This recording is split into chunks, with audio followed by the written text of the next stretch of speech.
সুপ্রিয় শ্রোতা, আসসালামু আলাইকুম। আমি অ্যাডভোকেট মোহাম্মদ আমিনুল ইসলাম চৌধুরী সোহাগ আছি আপনাদের সাথে। সুপ্রিয় শ্রোতা, আমরা জানি যে জাল দলিল মারাত্মক ক্ষতির কারণ হয়ে দাঁড়াতে পারে।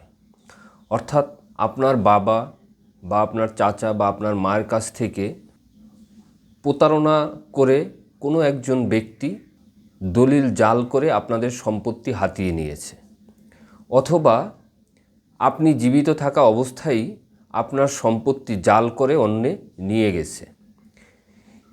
এই জাল করে নিয়ে যাওয়ার ফলে সে তার নামে নামজারি করলো, খাজনা খারিজ করলো ইত্যাদি সম্পন্ন করে সে আপনার সম্পত্তি দখল করে নিল অথবা দখল করার পায়তারা করতেছে।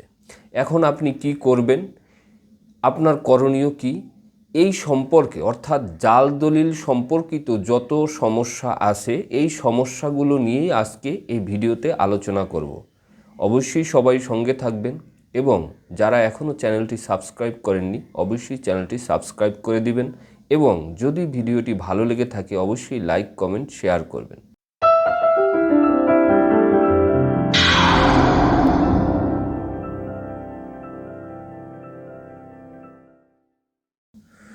সুপ্রিয় শ্রোতা, জাল দলিল কি এটা সম্পর্কে আমরা অনেকেই অবগত আছি, তারপরও আপনাদের সুবিধার্থে আরেকটু মনে করিয়ে দেওয়ার চেষ্টা করি।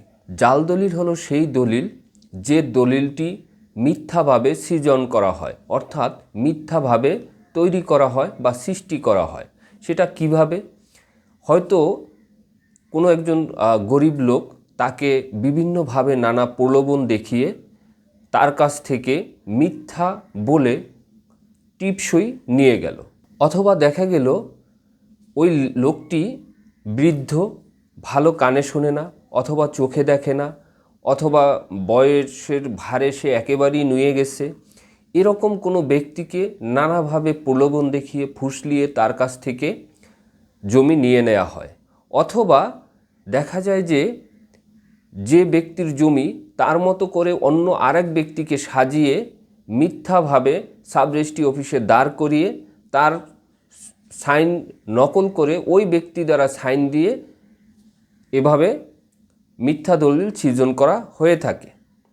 এই জাল দলিলগুলো যদি আপনারা নির্দিষ্ট সময়ের ভিতরে সংশোধন করে না নেন, অর্থাৎ আপনারা জানলেন যে আপনাদের সম্পত্তি জাল করে নিয়ে গেছে, সেই ক্ষেত্রে আপনারা যদি এই সম্পত্তি উদ্ধার না করেন অর্থাৎ নির্দিষ্ট একটা টাইমের ভিতরে, তাহলে কিন্তু আপনারা সম্পত্তি হারাতে পারেন। তাই জাল দলিল সম্পর্কে জানার সাথে সাথেই আপনারা জাল দলিল বাতিলের মকদ্দমা করবেন। জাল দলিলের মকদ্দমা করতে হয় সাধারণত তামাদি আইনের প্রথম তফসিলের 91 অনুচ্ছেদ অনুযায়ী 3 বছরের মধ্যে। অর্থাৎ আপনি যবে থেকে জানলেন, অর্থাৎ আপনি যেদিন থেকে জানলেন যে আপনাদের জমি জাল করে অন্য একজন নিয়ে গেছে, অথবা আপনি যেদিন কাগজপত্র হাতে পেলেন, যে হাতে পেয়ে জানলেন যে আপনাদের এই যে জমিটা অন্যে নিয়ে গেছে বা তার দাবি করতেছে সেটা আসলে একটা ফেক দলিল, মিথ্যা দলিল, ওই যেদিন জানলেন সেই দিন থেকে 3 বছরের মধ্যে আপনার উক্ত মামলা দায়ের করতে হবে। জাল দলিলের মামলা সাধারণত এসআর অ্যাক্ট অর্থাৎ সুনির্দিষ্ট পূর্তিকার আইন যে 1877 তার 39 ধারা অনুযায়ী দেওয়ানি আদালতে এই মামলা করতে হয়। এখন আসি জাল দলিল বাতিলের যে বিধানগুলো আছে সেই বিধানগুলো আপনাদের সাথে একটু শেয়ার করি। জাল দলিল বাতিলের যে বিধানগুলো আছে অর্থাৎ জাল দলিল বাতিলের যে নিয়মগুলো, তার ভিতরে প্রথমই হলো জাল দলিল বাতিলের জন্য তামাদি আইনের 91 অনুচ্ছেদ অনুযায়ী 3 বছরের মধ্যে উক্ত মামলা করতে হবে দেওয়ানি আদালতে সুনির্দিষ্ট পূর্তিকার আইনের 39 ধারা অনুযায়ী। আপনি 39 ধারা অনুযায়ী মামলা করলেন, আপনার পক্ষে রায় পেলেন, এরপরে আপনি উক্ত রায়ের কপি যে সাব রেজিস্ট্রি অফিস অর্থাৎ যে সাব রেজিস্ট্রি অফিসের মাধ্যমে উক্ত মিথ্যা দলিল সৃজন করা হয়েছে সেই সাব রেজিস্ট্রি অফিসে গিয়ে আপনাকে ওই রায়ের নকল দিতে হবে এবং ওখানে যে ভলিউম আছে সেই ভলিউমে উক্ত দলিল বাতিলের বিষয়টি লিখে রাখবেন। এখন কথা হলো জাল দলিলের মামলা কে করতে পারবে? জাল দলিলের মোকদ্দমা করতে পারবেন উক্ত ব্যক্তি, অর্থাৎ যার জমি জাল করা হয়েছে সে যদি জীবিত থাকে তাহলে সে করতে পারবে, অথবা তার যদি বৈধ ওয়ারিশ থাকে তাহলে ওয়ারিশরাও এই সম্পত্তির উদ্ধারের জন্য জাল দলিল বাতিলের মোকদ্দমা করতে পারবে। অর্থাৎ যার উক্ত সম্পত্তিতে স্বার্থ আছে সে উক্ত মামলা করতে পারবে।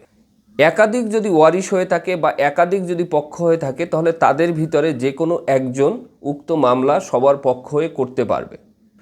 কোনো নাবালকের সম্পত্তি যদি কেউ হাতিয়ে নিয়ে থাকে তাহলে ওই নাবালক সাবালক অর্জন করার পর, অর্থাৎ সাবালকত্ব অর্জন করার পর সে নিজে মামলা করতে পারবে তার সাবালকত্ব অর্জনের 3 বছরের মধ্যে। আবার তার যদি কোনো বৈধ অভিভাবক থাকে তাহলে সেই অভিভাবকও ওই নাবালকের পক্ষ হয়ে মামলা করতে পারবে।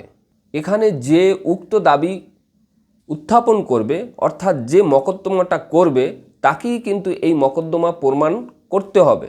অর্থাৎ উক্ত দলিল যে জাল, সেটা যে মকদ্দমাটা করবে জাল দলিল বাতিলের তাকেই উক্ত মকদ্দমা প্রমাণ করতে হবে। দলিল বাতিলের মামলায় অ্যাড ভ্যালোরাম কোর্ট ফি দিতে হবে, অর্থাৎ মূল্যানুপাতিক হারে কোর্ট ফি দিতে হবে। এক্ষেত্রে যদি দেখা যায় যে পুরো দলিল বাতিল চাওয়ার দরকার নেই, দলিল আংশিক বাতিল চেয়ে মামলা করতে হবে, সেই ক্ষেত্রে আপনি ইচ্ছা করলে আংশিক দলিল বাতিলেরও মামলা করতে পারবেন। সেই ক্ষেত্রে HR অ্যাক্টের অর্থাৎ সুনির্দিষ্ট পূর্তিকার আইন যে 1877 তার 40 ধারা অনুযায়ী উক্ত মোকদ্দমা করতে হবে। যদি উক্ত দলিল জাল প্রমাণ হয় তাহলে কিন্তু আপনি যে জাল দলিল সৃজন করলো তার বিরুদ্ধে কিন্তু আপনি ফৌজদারি মামলা করতে পারবেন। অর্থাৎ পেনাল কোডের দণ্ডবিধির 406, 420, 468 থেকে 473 ধারা, এই ধারাগুলোর আলোকে আপনি যে জাল দলিল সৃজন করলো তার বিরুদ্ধে ফৌজদারি মামলা দায়ের করতে পারবেন। এখন আবার অনেকে প্রশ্ন করতে পারেন যে ভাই আমার দলিল জাল হয়নি, তবে আমার দলিলে কিছু সাধারণ ভুল হয়েছে। কীরকম? যেমন দাগ নাম্বার 512 সেখানে 513 হয়ে গেছে, খতিয়ান সেটাই ভুল আছে, অর্থাৎ যে খতিয়ান হওয়ার কথা সে খতিয়ান না লিখে, অর্থাৎ দেখা গেল 73 নম্বর খতিয়ান সেখানে আপনি 173 লিখে ফেললেন, অথবা চৌহদ্দিতে ভুল করলেন, অথবা তফসিলে ভুল করলেন। এই ভুলগুলো কি তাহলে সংশোধন করা যাবে না? অবশ্যই আপনারা এই ভুলগুলো সংশোধন করতে পারবেন। অর্থাৎ যেদিন আপনারা উক্ত দলিল সৃজন করলেন সেই দলিল সৃজনের 3 বছরের মধ্যে আপনারা উক্ত মামলা করতে পারবেন। ভয় পাওয়ার কারণ নেই। 3 বছর অতিক্রম হয়ে গেছে, এখন তাহলে কি আমি রেমেডি পাবো না? অবশ্যই আপনি রেমেডি পাবেন। সেই ক্ষেত্রে আপনি ওই দলিল সংশোধনের মামলা করলে হবে না, সেই ক্ষেত্রে আপনাকে দেওয়ানি আদালতে ঘোষণামূলক মামলা করতে হবে। অর্থাৎ দেওয়ানি আদালতে, দুটোটাই দেওয়ানি আদালতে করতে হয়। একটা হলো HR অ্যাক্ট অর্থাৎ সুনির্দিষ্ট পূর্তিকার আইনের 39 ধারা অনুযায়ী দলিল সংশোধনের মামলা করতে হয়, অর্থাৎ 3 বছরের মধ্যে, অর্থাৎ যেদিন আপনি দলিল সৃজন করলেন এবং পরবর্তীতে আপনি 3 বছরের মধ্যে দেখলেন যে দলিলে কিছু ভুল আছে, সেই ভুল সংশোধনের জন্য আপনাকে ওই 3 বছরের মধ্যে মামলা করতে হবে। আর যদি দেখেন যে না 3 বছরও পার হয়ে গেছে, এরপর আপনি ওই ভুলগুলো দেখলেন, অর্থাৎ ভুলগুলো আপনার চোখে আসলো, তাহলে ভয় পাওয়ার কিছু নেই। সেই ক্ষেত্রে আপনারা দেওয়ানি আদালতে ঘোষণামূলক মামলার মাধ্যমে এই সংশোধনী আপনারা করে নিতে পারবেন।